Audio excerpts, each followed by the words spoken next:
നമുക്ക് മലയാളത്തിൽ സമയം പറയാൻ പറ്റുന്ന പോലെ, അതായത് 8:05 8:10 എന്നൊക്കെ പറയാൻ പറ്റുന്ന പോലെ അതേ രീതിയിൽ തന്നെ നമുക്ക് ഇംഗ്ലീഷിൽ സമയം പറയാൻ അറിയോ? നമുക്ക് മോസ്റ്റ്ലി എല്ലാവർക്കും അറിയില്ലായിരിക്കും അല്ലേ? അപ്പം നമ്മൾ നേറ്റീവ് സ്പീക്കേഴ്സിനോടൊക്കെ എപ്പോഴും സമയം ചോദിക്കേണ്ടി വരുമോ, സമയം പറയേണ്ടി വരുമോ ഒക്കെ ചെയ്യുമ്പോൾ നമുക്കിത് കറക്റ്റായിട്ട് അറിഞ്ഞില്ലെങ്കിൽ നമുക്ക് ആ ഫ്ലോയിൽ അത് പറയാൻ പറ്റിയെന്ന് വരത്തില്ല.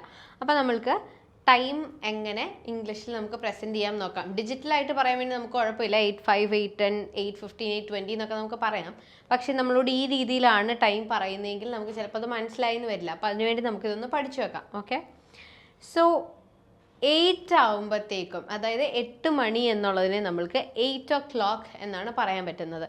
ഈ 8 o'clock എന്ന് പറയുന്ന ഒരു അഗൈൻ ഈ ഓ ക്ലോക്ക് എന്ന് പറയുന്നത് ഓഫ് ദ ക്ലോക്ക് എന്നാണ്, അതായത് 8 ഓഫ് ദ ക്ലോക്ക് എന്നുള്ള രീതിയിൽ. പക്ഷെ നമ്മളതിനെ 8 o'clock എന്നാണ് പറയുന്നത്. സോ ആരെങ്കിലും 8 o'clock എന്ന് പറഞ്ഞാൽ അതിൻ്റെ അർത്ഥം 8 മണി എന്നാണ്.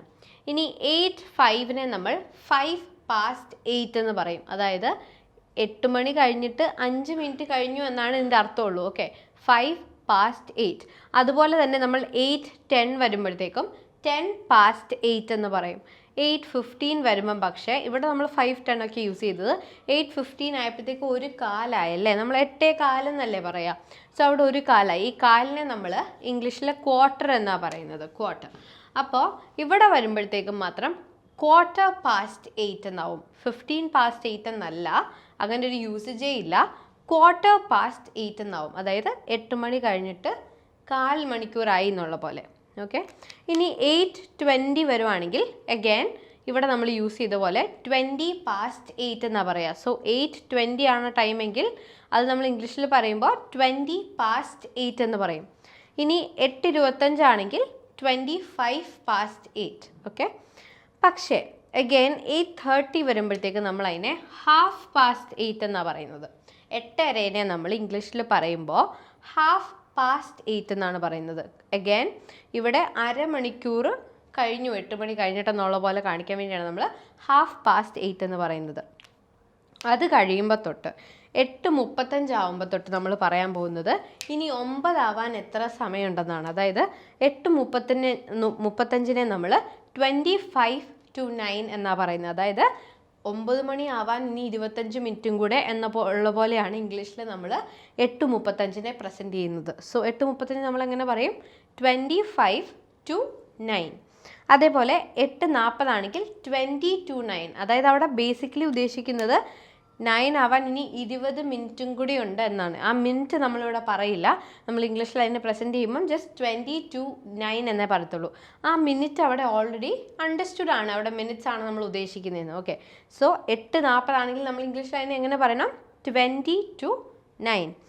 8:45 ആണെങ്കിൽ അഗൈൻ നമ്മളിവിടെ അടുത്ത മുക്കാലായല്ലേ, സോ അതിനെ നമ്മൾ 1/4 to 9 എന്ന് പറയും. കാരണം എന്താണ്?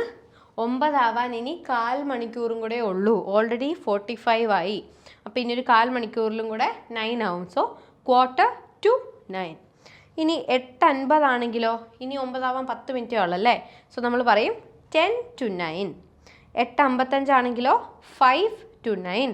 പിന്നെയും 9 മണിയാകുമ്പോൾ നമ്മൾ 9 o'clock എന്ന് പറയും. അപ്പോൾ ഈ രീതിയിലാണ് നമ്മൾ ഇംഗ്ലീഷിൽ ടൈം പ്രസൻറ്റ് ചെയ്യുന്നത്. ഇത് നിങ്ങൾക്ക് എളുപ്പമായിട്ട് മനസ്സിലായി എന്ന് ഞാൻ വിചാരിക്കുന്നു. അപ്പോൾ ഇതേപോലെ നിങ്ങൾക്ക് ഈസി ആയിട്ട് ഇഫക്റ്റീവായിട്ട് ഇംഗ്ലീഷ് പഠിക്കണം എന്നുണ്ടെങ്കിൽ നമ്മൾ നിങ്ങൾക്ക് ഇംഗ്ലീഷ് കോഴ്സസ് പ്രൊവൈഡ് ചെയ്യുന്നുണ്ട്. അപ്പോൾ നിങ്ങൾക്ക് അത്രയും ഇൻട്രസ്റ്റ് ആണ്, നിങ്ങൾ ഇംഗ്ലീഷ് പഠിക്കാൻ വേണ്ടി സീരിയസ് ആയിട്ട് ചിന്തിക്കുന്നുണ്ടെന്നുണ്ടെങ്കിൽ നമ്മളുടെ കോഴ്സിൽ ജോയിൻ ചെയ്യാൻ വേണ്ടി താഴെയുള്ള ഡിസ്ക്രിപ്ഷനിൽ ഒരു ലിങ്ക് കൊടുത്തിട്ടുണ്ടായിരിക്കും. അതിൽ ക്ലിക്ക് ചെയ്യുമ്പോഴത്തേക്കും നിങ്ങളൊരു കൗൺസിലറിനെ ആയിരിക്കും കോൺടാക്ട് ചെയ്യുന്നത്. ആ കൗൺസിലർ നിങ്ങൾക്ക് ബാക്കി എല്ലാ ഡീറ്റെയിൽസും പറഞ്ഞു തരും, കോഴ്സുമായിട്ട് ബന്ധപ്പെട്ടുള്ളത്. അതെല്ലാം നോക്കുക. നിങ്ങൾക്കൊരു ലെവൽ ടെസ്റ്റും കാര്യങ്ങളൊക്കെ കാണും. അത് അറ്റൻഡ് ചെയ്തിട്ട് നിങ്ങൾക്ക് പറ്റുന്ന ഒരു കോഴ്സാണെന്ന് തോന്നുകയാണെങ്കിൽ നിങ്ങൾക്ക് ഇഷ്ടമുള്ള സമയത്ത് നിങ്ങൾക്ക് വാട്സാപ്പിലൂടെ ഇംഗ്ലീഷ് പഠിക്കാൻ പറ്റും. So give it A try. Thank you. English Mithra. Stop worrying, start learning.